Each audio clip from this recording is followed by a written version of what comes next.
Olá, sejam mais uma vez bem-vindas e bem-vindos ao nosso canal A Literação. No vídeo de hoje eu quero mostrar para vocês uma coisa muito legal que aconteceu comigo, mas que eu acho que pode ser interessante para todas e todos que acompanham o canal e que se interessam por literatura. Eu vou contar uma historinha muito rápida, tá? Já sabe, eu já falei aqui, né, no canal, em outros vídeos, que eu participei de um colóquio, o primeiro colóquio internacional de teoria e crítica literária pela Universidade Estadual do Maranhão, que tive meu trabalho publicado nos anais do colóquio, enfim, até fiz um vídeo sobre isso há alguns dias. E por causa desse colóquio, da minha participação nesse colóquio, eu comecei a participar de dois grupos de pesquisa. Um ligado à própria Universidade Estadual do Maranhão, GPMADEC, grupo que eu tenho muita satisfação em fazer parte, né, com o professor Josenildo, enfim, e com todo o pessoal lá do grupo que é muito legal.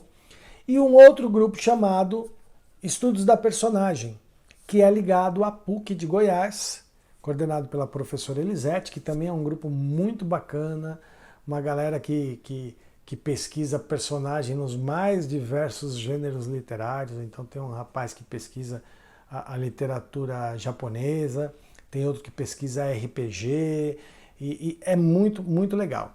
E por conta desse grupo, a professora Elisete, a PUC de Goiás teve um congresso agora, né, semana passada, teve um congresso com várias mesas, vários eventos, né, durante esse congresso.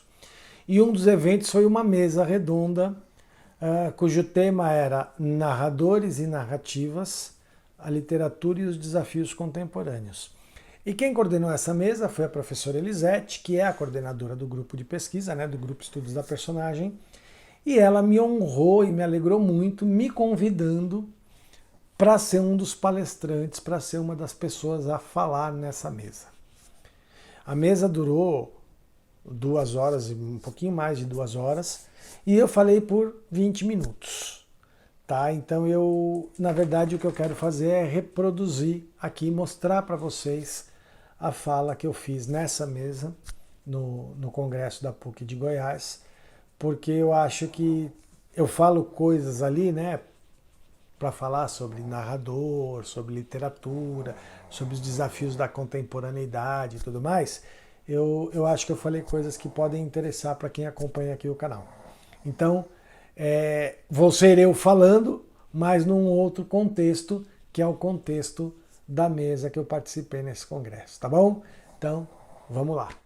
Antes de mais nada, eu queria agradecer mais uma vez a professora Elisete pelo convite, queria saudar as colegas e os colegas de mesa.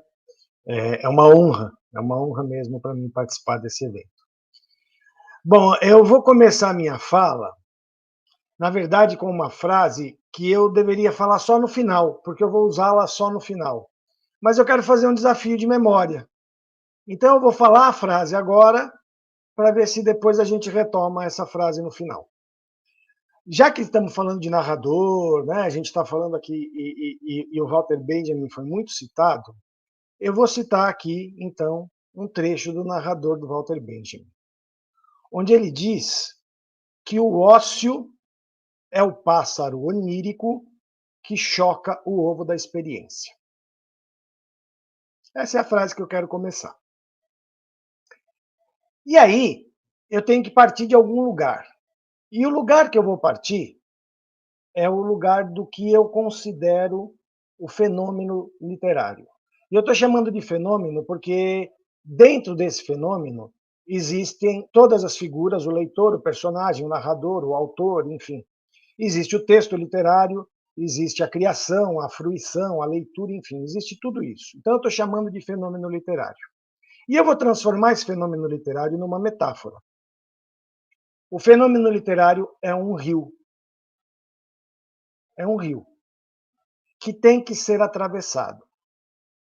Eu não vou dizer aqui o papel que ocupou o autor, enfim, senão a gente vai começar a entrar na questão da morte do autor, né, do Barthes, que a gente vai. Não é esse. E também eu quero pegar, na verdade, dois elementos desse fenômeno literário.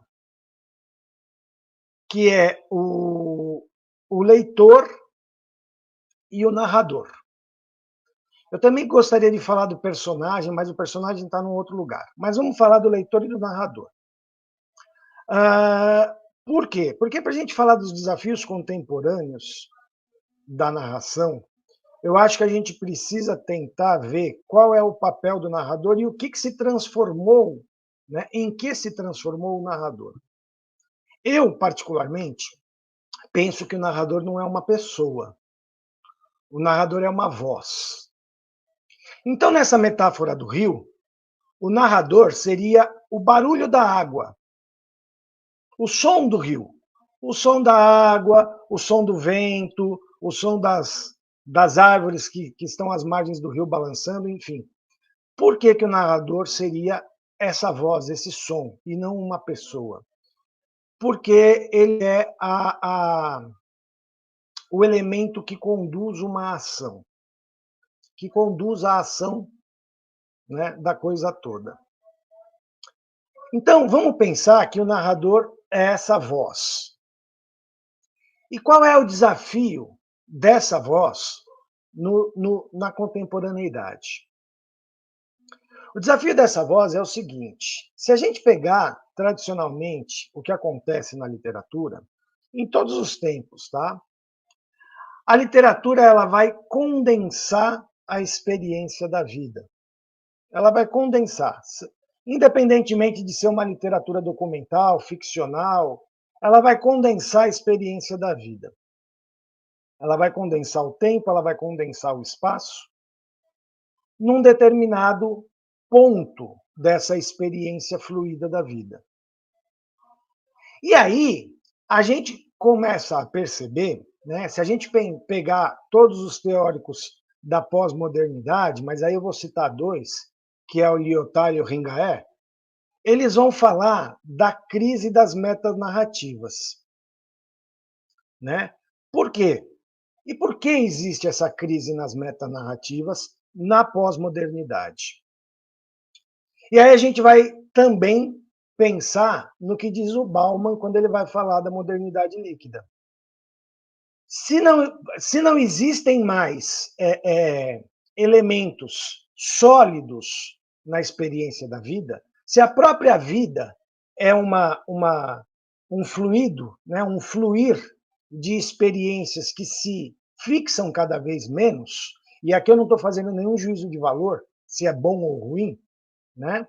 Mas se a experiência da vida se fixa cada vez menos em elementos sólidos e se torna cada vez mais fluido, como é que a gente consegue ter metanarrativas? Como é que a gente consegue solidificar uma narrativa, um modo de narrar, uma maneira de condensar essa experiência da vida? E aí, fazendo uma reflexão sobre tudo isso, eu quero rapidamente, né, também pela questão do tempo, dizer o seguinte, que a própria vida se condensou. A própria experiência da vida se condensou em microexperiências. Então, aquilo que era uma coisa que a literatura fazia em relação a um fluir da vida, hoje em dia a própria vida faz. A própria vida se transformou numa sequência de microexperiências que, grande parte das vezes, não se conectam umas com as outras. E a gente perdeu esse fluir da vida. A sociedade contemporânea perde esse fluir da vida. Então, como é que a gente vai condensar algo que já está condensado? Como é que a gente vai trabalhar para narrar alguma coisa que já narra a si mesma de maneira condensada? E aí eu vou recorrer a um professor que eu tive o prazer e a honra de conviver, que é o professor José Manuel Lázaro, que atualmente é professor da PUC de Lima, no Peru.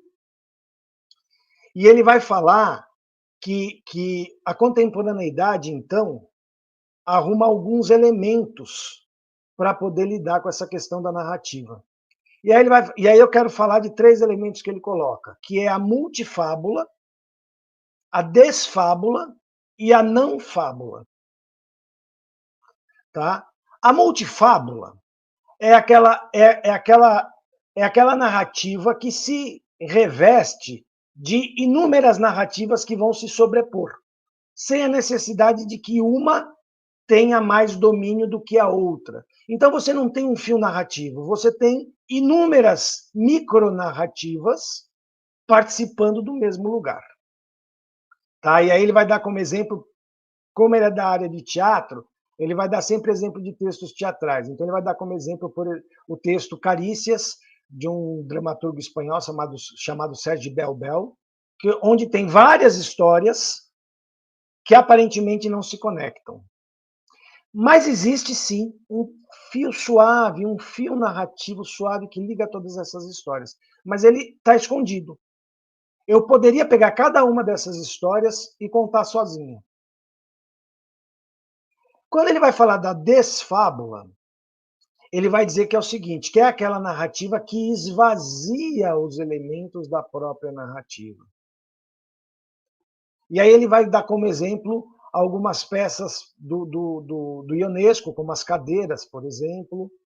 Mas aí eu vou, não é ele que vai dar um exemplo, tá? Mas eu vou dar um exemplo do Esperando Godot, do Beckett, onde você tem uma narrativa que é totalmente esvaziada de história. Né? Você tem 2 personagens que ficam esperando um terceiro personagem que nunca chega, e a espera é a narrativa em si. Então a peça narra uma espera que se narra a si mesma. E aí ele vai falar da não fábula. Né? A não fábula é aquela narrativa que não existe, mas que está estruturada em uma sequência de símbolos poéticos, apenas. Né?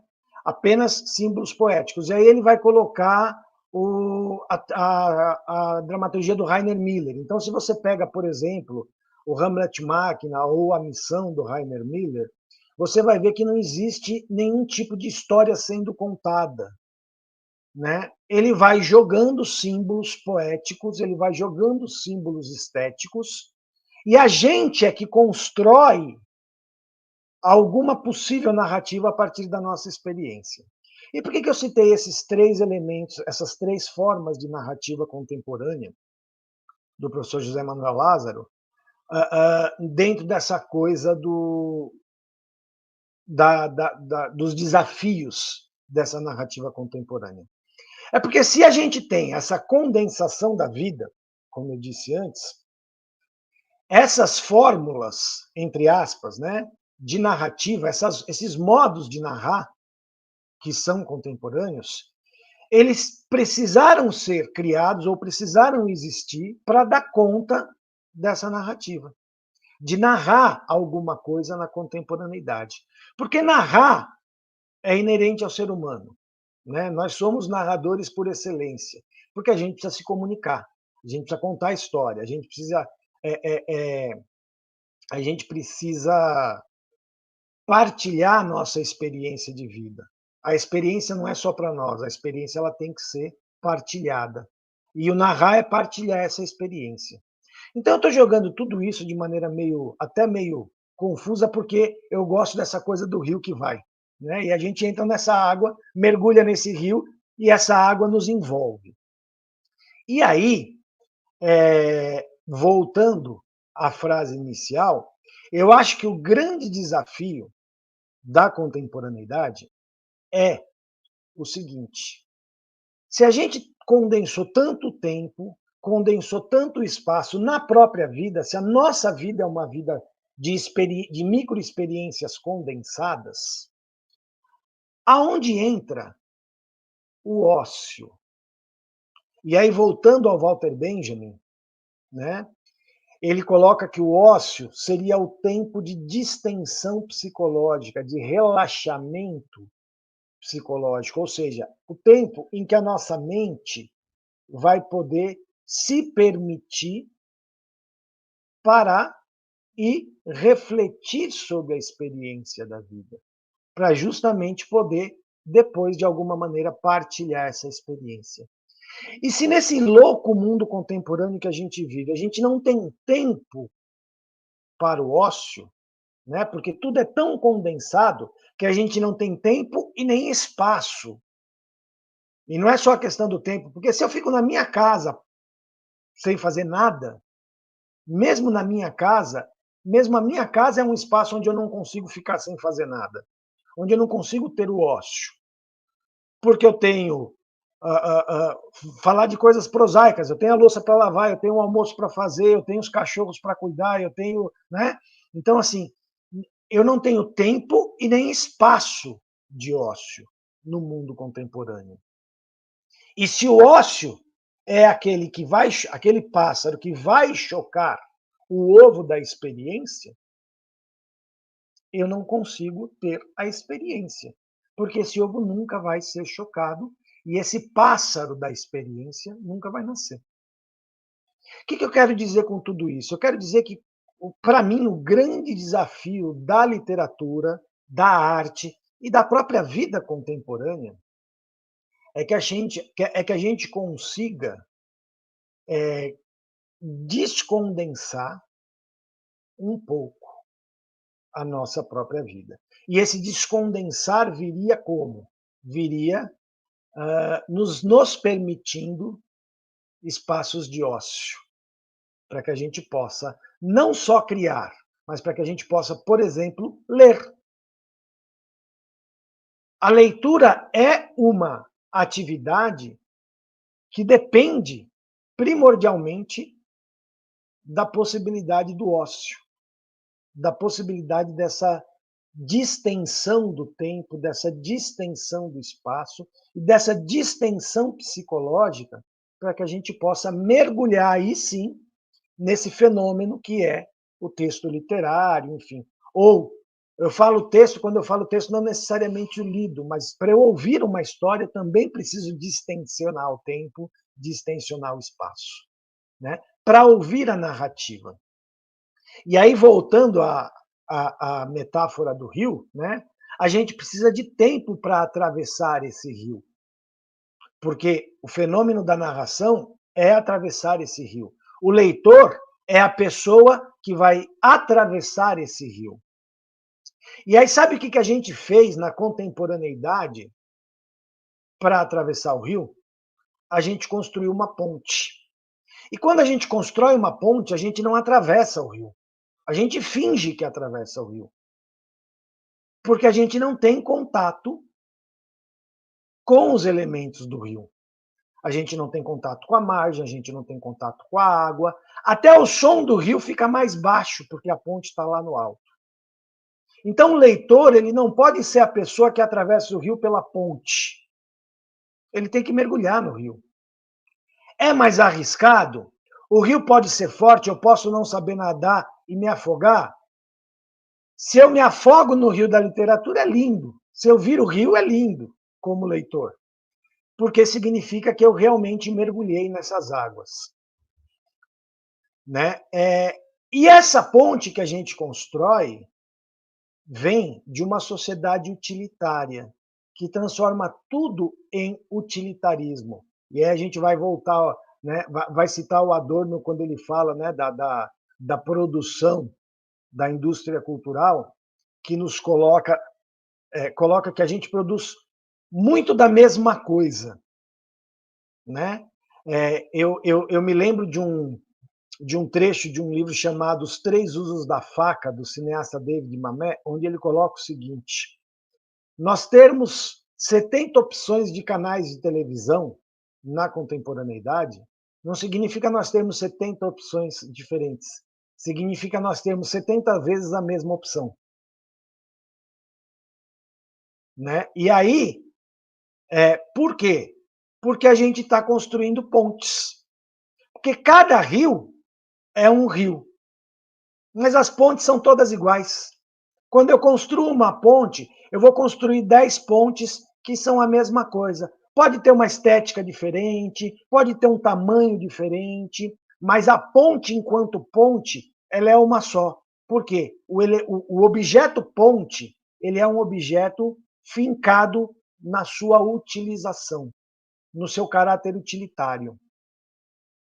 E, para mim, o grande desafio da literatura contemporânea é, tanto para o autor, tanto para o escritor, quanto para o leitor, quanto para todo mundo, para todo esse rio, né, é a gente derrubar as pontes. Porque a literatura não pode ser ponte. O fenômeno literário não pode ser ponte, ele tem que ser rio. Ele tem que continuar sendo rio, ele tem que nos convidar ao mergulho do rio e não ser ponte.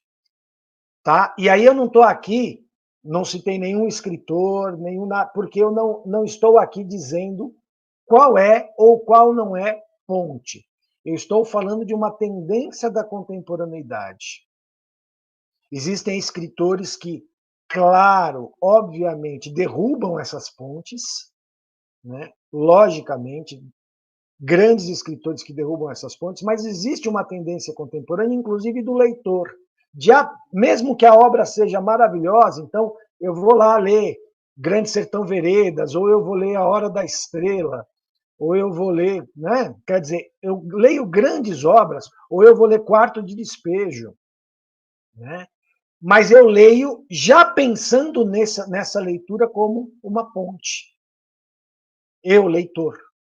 Então não é uma questão não é um desafio do escritor, do autor, né? Não é uma crítica minha à literatura contemporânea no sentido de que o escritor faz a literatura ser ponte. É a vida contemporânea que faz a literatura ser ponte. Quando não é o próprio escritor, quando não é o próprio autor que constrói essa ponte, o leitor tem a tendência a construir essa ponte, porque a educação nos faz construir pontes, a educação é uma educação de pontes, o sistema educacional, e aqui também não é uma crítica aos professores, porque os professores são, eu diria que a última barreira que tenta fazer com que as pessoas não atravessem pontes. Mas o professor está sozinho nessa história, né? O professor está sozinho nessa luta de tentar impedir as pessoas a não atravessarem as pontes. O professor está sozinho nessa história de tentar fazer com que os jovens, com que as crianças mergulhem nos rios, né? Mas existe um sistema que insiste que o caminho da ponte é o melhor, né? É o melhor porque é o mais seguro, porque vai nos deixar mais confortáveis, enfim, tudo isso que a gente percebe. Então, para mim, né, aí tentando fechar tudo isso que eu falei, o grande desafio, não só da literatura, mas da contemporaneidade, mas principalmente da arte, da literatura contemporânea, é quebrar as pontes e convidar todas e todos a mergulhar nos rios, e se banhar com as águas dos rios, e sair molhado, e beber um pouquinho dessa água, e se afogar um pouquinho, porque a gente com certeza sai do outro lado do rio totalmente transformado. É isso que eu queria passar para vocês, enfim, mais uma vez agradecer a essa oportunidade linda, tá, gente? Obrigado. Bom, gente, é isso, foi essa a minha participação na mesa. Espero que vocês tenham gostado. Mais uma vez eu peço a vocês que curtam o vídeo, compartilhem, comentem. Vamos criar engajamento aí no YouTube. Quem não se inscreveu no canal, se inscreva. Quem já se inscreveu, chama as pessoas para se inscreverem. Vamos aumentar aí o nosso número de inscritos. Visitem nosso blog, nossas redes sociais. Lembrando mais uma vez que nós estamos com o chamamento para o 10º número da revista Fluxos aberto. Então vai lá no blog, dá uma olhadinha numa postagem fixa que tem lá. Se você quiser mandar seus textos, manda para a gente, manda para o nosso e-mail. As regras estão todas lá, tá bom? E quem puder e quiser, colabora com a nossa campanha do Apoia-se. Essa campanha é muito importante para a gente conseguir conquistar tudo que a gente quer, enfim, colocar todos os nossos projetos em prática, tá bom? Visitem lá a gente no Instagram, no Twitter, no Facebook. E é isso, gente. Valeu, até o próximo vídeo. Tchau, tchau.